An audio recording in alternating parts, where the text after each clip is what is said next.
Hi, everybody. I'm Georgia Rose, your psychic astrologer. And today will be August 12th when you're watching this live on the Soul Space. Welcome to Zencuda Soul Space. I am here every Monday night at 7 p.m. Usually I'm live from Strong Island Studios. And today we are pre-recording this because I have some events tomorrow. But boy, when I look at the astrology, this week is wild. So stay tuned for this week's update. I have to tell you, I've never seen a sky quite like this one. Um, we've got a lot of energy and we're going to have a lot of changes this week. A lot of commotion is the only way I can describe it. And I don't like to be negative. Those of you who watch the show regularly know that this is a show where we really work on getting in touch with our own soul space and going into the spiritual wisdom of a much higher being, much higher force than ourselves. So I don't like to dwell on things that are going on in the 3D world. However, I do use astrology as a guide to help us understand what's coming and what the energy really feels like so we know how to use it as guidance in our life. So welcome aboard if you're watching for the first time. If you are and you want a private reading with me, or you're looking to get more information about what we discussed today on the show or other spiritual wisdom, astrology, tarot readings, all kinds of things, you can go on zencuda.com or watch me on Zencuda on YouTube. Also, social media, Zencuda Official on Instagram and Zencuda Soul Space on Facebook. Thank you so much and welcome. So, as I said, this week is rare energy. We have so much going on that it would take me 3 hours to explain it all. But it's also a lot of energy of tension. Last week, I spoke about being in this irritability, this energy that's very irritable, because we have Mercury retrograde in the sign of Virgo, which is really an energy that conflicts our desires and what we want with what we're actually getting. So that can be a little difficult in this energy. And now this week, we get layer upon layer. So let me start right away by saying that we open up the week on August 12th with Mars really being aggressive. Mars is in a position where it is really active in the sky with Jupiter in Gemini. And this can be our words. It's really not a week this week to have those important conversations or do presentations that are career advancing or not, or have the conversation with a partner that either leads to a breakup or a breakthrough. All those really important things that we like to communicate. I would put them on hold for a few days, at least until after the full moon in Aquarius, which happens next Sunday, which is August 19th. We're going to have an energy between now and then, this whole next week, that's a buildup. It's almost like when I go into it intuitively, it almost feels like when you're sitting outside at a campfire and you're expecting to have this really beautiful evening and these really beautiful, kumbaya moments, and everyone's in a bad mood. And the fire just keeps getting bigger and bigger, and people keep throwing more logs on it, and the fire just keeps getting bigger and bigger. And you really went there to have a great time and have a really warm, fuzzy night around the fire, but suddenly the energy is out of control and is burning really hot, and people are just like getting all irritated and aggressive. And there's that point in the evening. It's like if there's alcohol involved, there's always that point in the evening where people start to speak their truth all over the place and it ends up in total chaos and conflict. Well, that's kind of the week we're having. So as much as I don't like to talk about negativity and I don't want to put fear out there because God knows the fear mongers are all over the internet, YouTube, TikTok, whatever. And I feel we can't control certain things. The cosmos are going to give us the energy. That's the energy, right? We can't control the energy. What we can do is control the way that we react to it. So my advice this week is, before I delve into the deepness of it and exactly some days and dates for you, my advice this week would be lay low. Nothing needs to get done this week that can't wait a few days unless it's a life and death situation. If you do find yourself in a situation where you have to be participating in some kind of a conflict or not so positive situation, really try and keep yourself grounded. Some tips for that is you can, do some breath work before you have to go into that meeting or have that conversation or see that person. Maybe meditate for a few minutes. Nature is such a great antidote for this energy. I wouldn't go out in really big crowds, but in nature, if you can get up early in the morning and maybe take a walk along the shore wherever you are, or a lake or the forest, if that makes you feel better, if you like to be in the woods and the trees. But definitely nature will ground you, even though the energy in the world is very um, amplified and volatile right now. Grounding in nature would be really beautiful. If you have pets, spend time with your pets, in that beautiful energy of touch and feel and hugging and feeling that unconditional love. Do things that put you in a space of love and expand love in your life. If you can do that, you'll weather this week really fine. Don't get so caught up in all the external stuff that's going around because this is really like just churning energy, like a whirlpool type energy or a beehive type energy. And it will keep getting amplified as the week goes forward into that full moon in Aquarius on Sunday.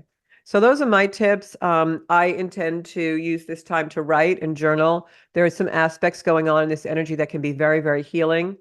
Also, a lot of things revealed as far as our own personal wounds go, as far as the things that we're keeping inside. The energy is really pent up. And in an energy like this week, you're going to see the release of a lot of pent up energy. So, my advice to you is go within. When you have your quiet moments, use those moments to go within and deal with your own stuff so that it's not spilling out all over everyone. And we're not into that projection and that really, sometimes can get almost aggressive to the point of violent, anger that's been repressed and things that have been repressed. So you really want to stay in your own, authority, your own agency. There's a lot of things going on in the zodiac right now that are conducive to us growing up. And what I mean by that is no matter what age you are in life, whenever we have any kind of childhood trauma or childhood pain or a wound that has happened to us in the formative years of our life, from the time we're born to the time we're young adults, things that happen suddenly or shocking things, abuse, maybe things that are really, completely just part of our universe, our karma. Maybe a parent passes away suddenly or something like that. And now we have a wound of abandonment or lacking, or we're in detriment or, you know, uh, some kind of wound, some kind of our needs not being met, our essential needs, really not being fulfilled. And when we're in formative years and we have those things, a lot of times we just go about life. We go into survival mode, or we become really uber successful or uber wealthy or uber really good at one thing because we're repressing the unprocessed emotion. And this is an energy now, especially, and will stay with us until the end of this year, and especially when Pluto goes into Aquarius in November for the next 20 years. This is an energy that's really meant to make us grow up and out of those constructs, those things that have been restricting us that we're not even seeing, we're not even hearing. So it's a really great time to go within and try and really explore where are the unseen wounds, the unheard things that happened to you? What happened when you were 7? What happened when you were a young adult that was so traumatic for you that you never got over it? And for some of us, it could seem like a very subtle thing. It could be, the day you had a fight in the schoolyard, but it stuck with you forever. The first time your parent, maybe hit you, or the first time you realized someone wasn't who you thought they were, and you were a child. It could be any of those, sometimes subtle and sometimes very aware, or an awareness of something either very subtle or something that was very significant and tragic. And so in this energy, Pluto works to reveal those things. And that's why you see a lot of people out in the world having what we call meltdowns, having these reactions to external forces because they're triggering them. And I know that's a very overused word now, but those triggers are there so that we find the treasure. It's like someone pokes you in the back and you turn around and then you see the person. That's what a trigger is. It's something that pokes you, so you have to see it. You're aware of it. You're like, oh, wow, that's there. And we're carrying these things. And Pluto, where it is in the zodiac right now, is really giving us the availability, the support, and also the discomfort to have to look at that and see it, right? When someone pokes you in the back and you have to turn around, at first it's uncomfortable, it's unknown, you don't know what's going to happen. But then when you look and you see the person, either you recognize them or you don't, you recognize them with a good memory or a not so good memory. That's what happens when we reveal our inner wound, our unprocessed emotion, our unprocessed anger or jealousy, sorry. And for some, that could even be unprocessed joy. Unprocessed goes right along with grief, you know. When we grieve someone, we also process all the joyful times that we've had with them. So, you know, you've maybe suppressed that. And maybe every time something joyful happens, you don't really feel it fully because you're expecting something bad to happen. All these things that are constructs that are restraining us will come forward in this energy. So the highest use of it for people who are in the soul space and looking to deepen their level of awareness and connection with the soul space and source of creation, that energy is there, this discomfort, this sudden shocking series of things, these things that are unexpected and we can't predict, they will happen to trigger focus in the back for something that we need to be like, oh wow, that's there, let me work with it, let me feel it. Let me go within, go deep, penetrate it, Pluto, scorpionic energy, so that I can go to a place where now it's no longer restraining, restricting, and a construct that's framing me and keeping me bound, Saturn, to a tradition, a comfort, something I've been told, right? A construct of some kind. And so that's the energy in the best use. But what will happen, because this energy is so much conflict and brings so much to the surface, and the world is so changeable, and we are in a lot of global chaos, what will happen is then you have other people who aren't brave enough or just aren't ready yet to go into that soul space of unprocessed emotion, of dealing with the things that have happened to all of us. We've all had tragedy and trauma and all kinds of things, but it's how you deal with it that creates your life. The choice you make to work with it or work against it or repress it so that you're really unhappy and you don't know why. That's all choices that we make in our life. So be present in your daily life, see what comes up, try not to be around that other energy, which is as the chaos comes up, as the conflict comes up, as we have these very rare combustible energies all at the same time, there's a whole contingent of humans that just can't deal with it and they'll get more angry or they'll repress even more. And it's almost like some of the things you see on the internet, which are so really depraved and tragic, where people will commit horrific, egregious things, depraved things, and they almost have no emotion for them because they're so repressed and they're so detached from the self and the soul space that they don't know what they're doing is that egregious or depraved, you know? And that's the energy that we've gone into, this polarization of people who are really seeking and looking for things like astrology and soulful wisdom and modalities for healing because they're able to go into those unprocessed energies within themselves and they want to know themselves better. They want to study themselves in order to have a greater life and live their life in a much more benefic way, and be able to really have a life well used. And then there's another contingent of humanity who just can't do that. They're frightened, they're fearful, they're in tremendous pain, and they think going within and studying themselves and really being in a place of self-mastery is too risky for them. And so when things happen externally, it brings out the cynic, it brings out the narcissist, it brings out the person who's so detached that anything can happen. And so that's the polarization now. It's got nothing to do with whether you're a Democrat or Republic, black or white, um, Muslim or Catholic. It's got nothing to do with that. It's really much more primitive and yet much more deep and much more basic in our human arc of development.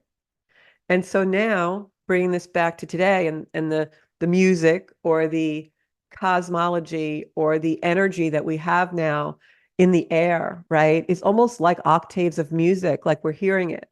But there's a whole polarity of humans, a whole consensus of humans who's hearing it a certain way and seeing the beauty within it because we're not afraid to look at something repulsive and see the polarity of, well, that had to happen to bring us to the beauty of compassion and soulfulness.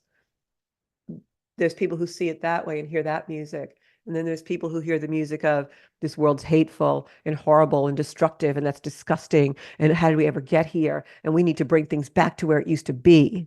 Well, things are never going back the way it used to be.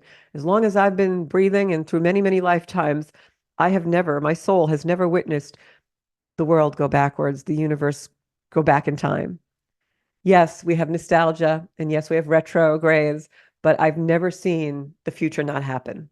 So it's happening. So the only way for us to cope with it and integrate it is to really go within and feel it and say, why has my soul been incarnated, been born to experience this energy? I know it's not to punish me or to make me feel less worthy or confused.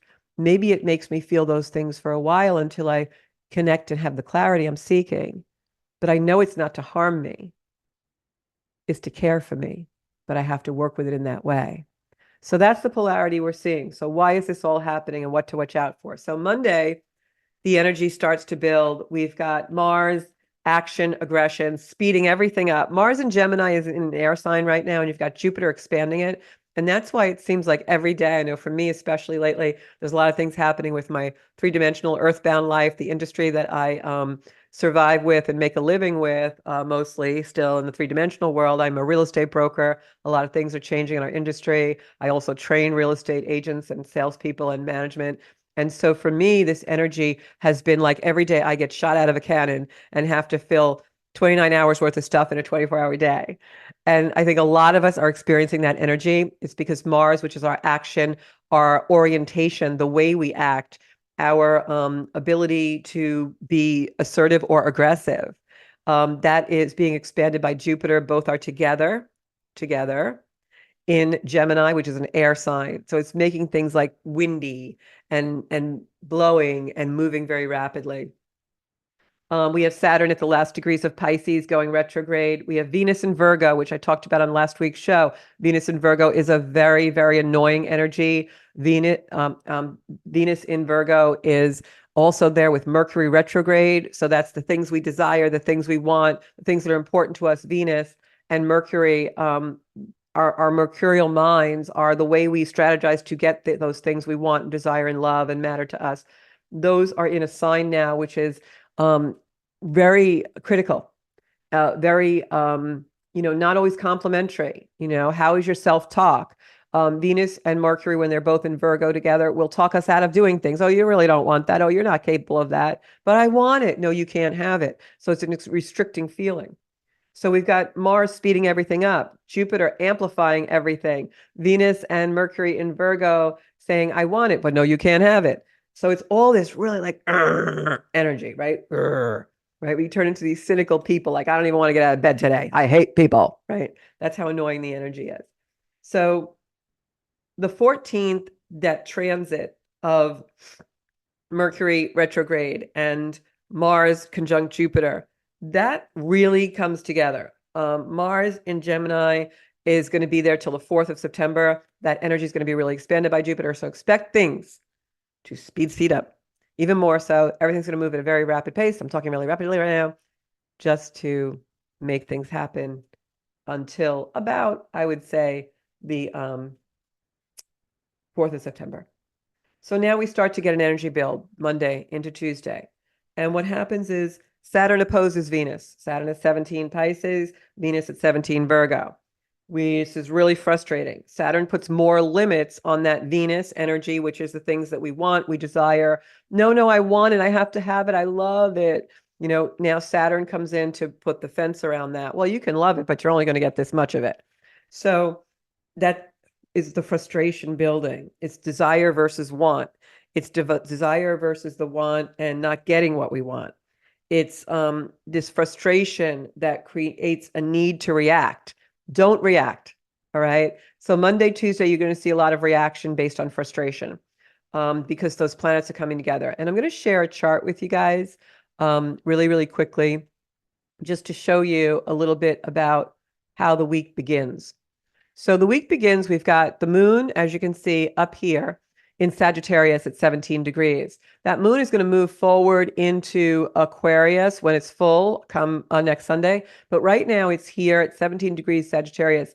It is squaring Saturn, which means that this is about our emotions being limited. That's why we're going to want to react, because we also have this energy here in Virgo of Mercury and Venus, okay, which is now having a trine to Neptune, making us a little bit confused. What is the truth? But see, the Sag moon says it's all about the truth.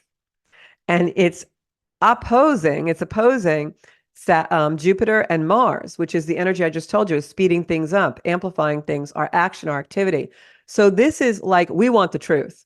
We want it, we want it, we want it. Saturn is restricting it, saying, well, you're not going to get all of it yet, but by the end of the week, we will. And what happens is with Neptune also in Pisces, it's creating more static. This Mercury, I'm sorry, trining Pluto here. I'm sorry, not Neptune. Neptune is and Saturn are creating this energy of confusion. But Pluto here in this aspect to Mercury, this is bring out what I was talking about before. Our minds start to go places they don't usually go, looking for the revelation, looking for the deepness, looking for, wow, what's really bothering me? Because we've got all this frustration, irritating energy. And that's why people are going to start to act out and react. Because, like I said before, if you're not deep enough to really sit for a moment and say, okay, why am I really this frustrated? What's really happening here? Then you just react and act out. So this Jupiter expansion and Mars, that energy of aggression, the god of war here, making an aspect to that Pluto, which is bringing up the dirt. It's like a dust storm. And then now reacts to this Mercury, which is our minds, right? In Virgo, which is critical. You know, it's the Virgo is the, but it's not big enough, but it's too small. But oh, I really didn't want to go there. So in this energy anyway, Virgo also is a beautiful energy of really being able to do the task and staying power. Virgo is also energy that we put out into the world. So as you can see, this whole configuration is a buildup. This isn't even what is happening during the full moon. So we build up to all this. Here's Saturn talking to the moon in Sagittarius. Sagittarius moon wants the truth. Saturn say, well, you're not going to get it yet. Pluto, deep transformation in Aquarius, which is future, change, taking our structures and crumbling them so that we have to make new structures, having a conversation with Mercury, our minds, in Virgo, hypercritical. Jupiter expanding this truth of the full moon, which is talking to that Saturn saying you're not going to get it yet. And then Saturn is also talking to Mars, which is action, reaction, aggression, god of war. So can you see how this frustration really builds? And this goes into the 14th, the 15th, the 16th. And what all this energy is it's discordance. It's the discord that's been in play since May, and it'll be in play until June of 2025. The thing that causes this major tension is all of these planets together. And this is a very rare sky. We never have this much energy. All the red and yellow lines are energy of tension. The green lines and blue lines in the zodiac are usually more harmonic energy, but because it's Pluto, Pluto is very rarely harmonic. It does want to heal us, but it does so by dredging up the dirt that we have to reveal it and see what's real. So this energy keeps playing up. So the beginning part of the week, Monday to Wednesday into Thursday, don't rush. Take your time. If you have to go anywhere, be very, very careful. Don't tailgate. Leave yourself room if you're on public transit. Really have situational awareness wherever you go, because this is a very changeable weather. And not only can it actually create storms and weather patterns, but it can also create accidents. It's very, more of a risk. It's a risky energy. So wherever you have to go, you'll be fine as long as you take your time and you're aware. It's not the time to make impulsive or rapid or moves without thinking. So be very methodical, be very aware, be very present, because the energy is very, very amplified for that right now. This is troublesome. It makes it very hard to deal with emotions and stress. So I would avoid any emotional stress that you can this week. Maybe you need to not go out socially too much, or maybe you need to invite people into your home and just have a smaller group or whatever it might be. But this is definitely energy that will bring up the depth of people, bring up things that are revealed, it's turning points and in the big picture of things, but it's also going to play out in our personal lives. The other thing this energy can bring is earthquakes, seismic events, because Pluto wants to bring things out from under, revealing things out from the depth. Like I said last week, this is, someone's under the table and you don't realize they're there, and all of a sudden they jump out at you and you're like, oh my God, I got to deal with this person. It's like I say, a turning point in the big picture. So I'm going to show you how this energy builds and builds and then where we're at.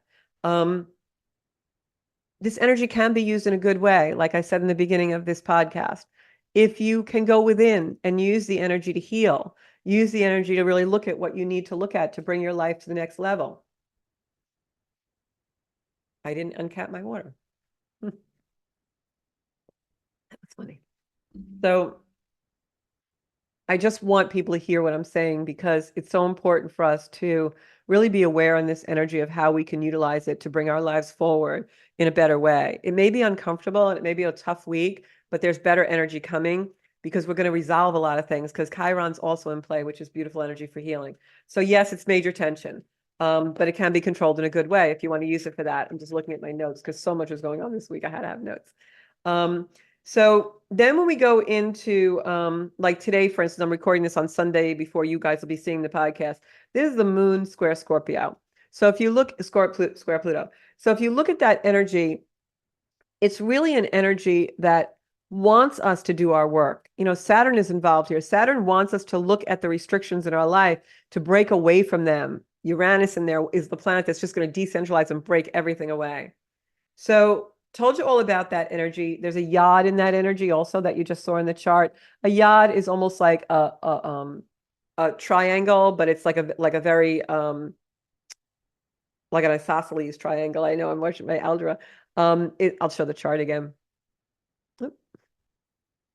Whoops. Do. So this red is a yod.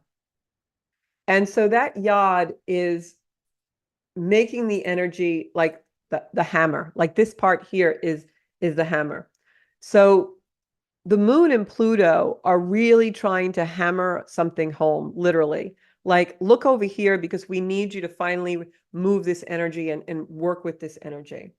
So things really start to amp up around Monday, and then they amp up even more by Wednesday. Now, Wednesday, I feel, is one of the most critical days in this week, the 14th. That is the day when this energy is really, really, really super heightened. It's also not lost on me that we're having a Democratic convention during this energy. And some of the transits that we have now, especially Mercury is going to square Uranus again, that was the energy that was actually exact the day of the crowdsourcing internet gap, when the internet went out, and also the energy of when Joe Biden stepped down from the nomination. So there's a lot of things in play now that will repeat that energy, that theme, and expand on it in some way. Maybe we hear more about those things. Something is revealed in regards to those things. Make sure you definitely back up your computers, back up all your stuff, because you are absolutely going to find the internet to be very wonky in this energy. So we have Mars and Jupiter moving towards Saturn, a square with Saturn. And that's when things really start to amp up. The frustration really starts to get out of control. People are going to be pushing boundaries, and the people that they push boundaries with are going to want to like push back. That's the energy, and that's why I say stay out of it. Be your own little island in this. Venus also is doing a half square to Chiron, which is all that energy of wanting to be we want to be nice, but we get offended. We really have good intentions here, but when someone pushes our boundaries, we just can't be Mrs. Nice Guy. That's the energy of this week, and it just keeps building and building until finally things really get out of hand towards the middle of the week, and then we have an energy that comes in with this full moon. And these are power struggles. This is air, you know, Mars and Jupiter are in Gemini. It's air, it's uncontrollable, it's all over the place, it's blowing things in every direction. Jupiter is just pumping up the energy, while Mars is in conflict with Pluto that wants to bring it up from the deep, briny depths. Communication can be in conflict, words. This is that Sagittarian moon looking for the truth at the beginning of the week. And then we start to have that full moon come into Aquarius, which breaks the energy up. It's ruled by Uranus. Uranus starts getting into the picture. And then we go into the full moon. So this is an energy of truth to do with laws and situations, constrictions. Things that you thought were a certain way are not that way. You're going to have a lot of illusions dispersed, a lot of energy, you know, just like building, and then there's more. I know it seems like a lot, but then there's more, because what happens is I'm going to show you the chart for the full moon.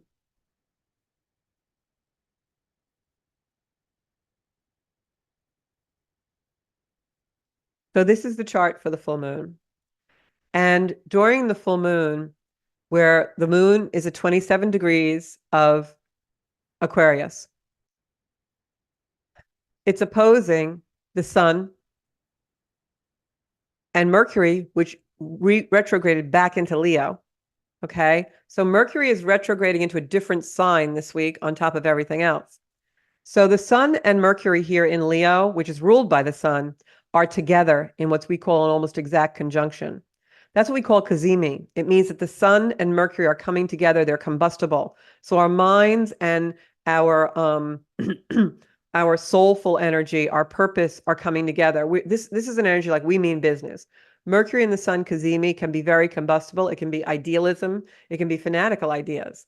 And now it's opposing a full moon in Aquarius, which is the breaking up of old energy, futuristic energy. It is ruled by Uranus, which is the great awakener. So you're going to have a lot of truth coming in here because also Jupiter is right next to Mars, which I've been saying throughout this whole podcast. And now this is in contact with that energy of Venus, right? Not getting what we want right now because it's in Virgo. And it's also in a square configuration to Saturn, which is more limitation. But then we have Uranus here, which is the great awakener, ruling the full moon, right? Because the full moon is in Aquarius. Aquarius is ruled by Uranus. Uranus is sudden, unexpected, shocking events that happen to make great change, the awakener. And it's speaking to the sun and Mercury cazimi, right? Combustible, who is also speaking to the moon in Aquarius, which is ruled by Uranus, which is the sudden shocking event. So this is a huge, huge fire trine. Okay. Huge trine. I'm sorry, not a fire trine, a huge trine. This here, okay, we've got Saturn in Pisces speaking to Venus in Virgo, which is also speaking to the Mars and Jupiter configuration, amplifying that energy of I want it, but you can't have it. I want it, but you can't have it. You don't know all the information yet. And this is all on the heels of the full moon and all in still the other energy that we were talking about in that other chart, all in play as well. So this is one of the most combustible weeks, one of the most combustible and aggressive weeks I have ever seen in the zodiac. I'm going to try to do more videos about it, maybe give you little short updates during the week. This is incredibly dynamic energy.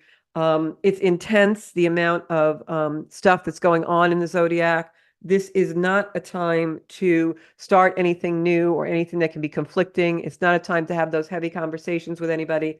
It is a time when the sun and Leo will be trining Chiron and Aries, and that is an energy of illumination. It's a free-flowing energy. It could bring healing, especially when that Sagittarius moon beginning of the week helps us to identify truth.